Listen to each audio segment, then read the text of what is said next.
Hello everyone, it's DA here. Hope you guys are doing great. Hope you are doing fantastic. Today we're going to be talking about picking and modding your own marksman rifle in Division 2. The intent of this is to help you understand the workings and the modding process that revolves around each marksman. First thing to know is that marksman rifles have what is known as bloom, and this is one thing that separates them from almost every single weapon within the game. And if you're someone who's been used to the M1A rifles, then you might find it a little bit difficult to adjust to marksman rifles, so you will end up just scrapping them like most people. But with the help of this video, hopefully you can find a use for those weapons. Bloom is what happens when your reticle expands and fails to return to its original position because you are firing way too fast. If you are using a bolt action low RPM marksman, you will likely not notice this because the reticle will return to its original position before you're able to fire again. This is of course due to the low RPM. However, if you're using something that is very fast, you might see a little bit of a difference. This is the reason why the sharpshooter specialization has a target reacquisition and stability to help you out with your marksman rifles. So there are two types of marksmen, as I hinted at earlier, the bolt action and the semi-auto. Bolt action usually have around 50 to 60 RPM, while the semi-auto have around 180, 200 and something, and even 300 or above. For bolt action marksman rifles, the choices are easier because you always want to go for the highest damage and the one with a suitable accuracy. Stability doesn't matter much in those because you will not be doing rapid fire, so you can easily control a lot of this. So you just want to choose whichever has the highest damage to accuracy ratio, and that is basically how you pick the bolt actions. But when it comes to the semi-autos, it's a little bit tricky to navigate, and these ones are very diverse in their performance and feel as well. In the case that you decide to use a semi-auto marksman rifle, you will want to select the ones that have the best bloom, stability, and accuracy. I narrowed it down and gave you the perfect one for any build out there, the most versatile one, and this particular design right here is known as the Dragunov marksman rifle or the Dragunov design. Fun fact, the Dragunov is actually a Russian marksman commissioned in 1958 and was later released in 1964. The full name is Snaperskaya Vintovka Dragunova. The weapon looks identical to the AK series because it was designed to be a long-range backup for the AK-47s. This masterpiece not only has a great recoil and balance ratio, it also has the ability to use most ammo types from any machine gun.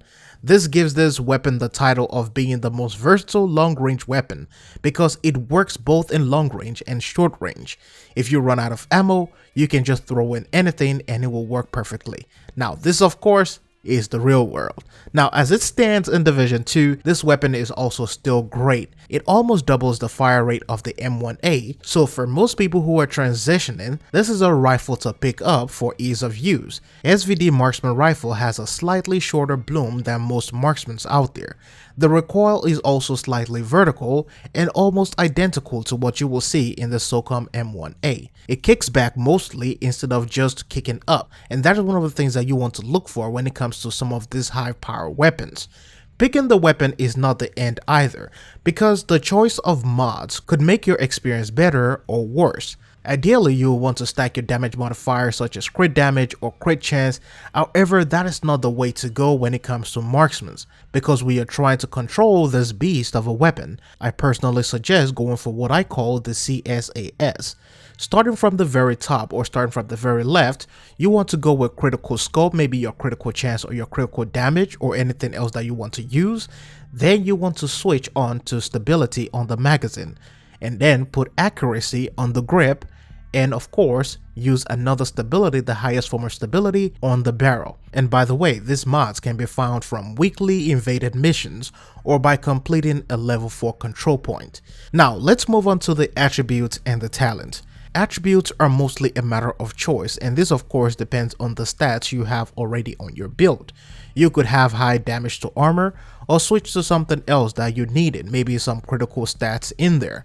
Now when it comes to the talents, my choice is going to be Lucky Shot. Taming this weapon is only a start. We want to make sure that it is tolerable, and that's what Lucky Shot does. Because of Bloom, you are likely going to miss some of your shots. This talent returns all your missed shots to your magazine when firing. That is one of the really cool things that I love about it.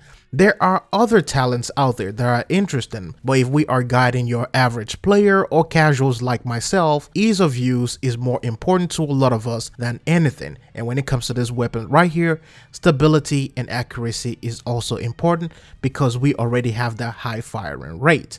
Now, if you have more control over yours, let's say you're playing on PC or with a mouse and a keyboard, then I will say try things such as trained or optimist in the talent section. And if you want the perfect synergy with aces, then try breadbasket for their body shot to headshot combo. And that's one of the really cool things that I've tried out as well.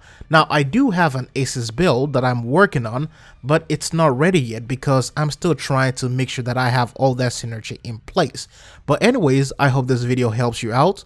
Thanks for watching. I'll see you in the next one.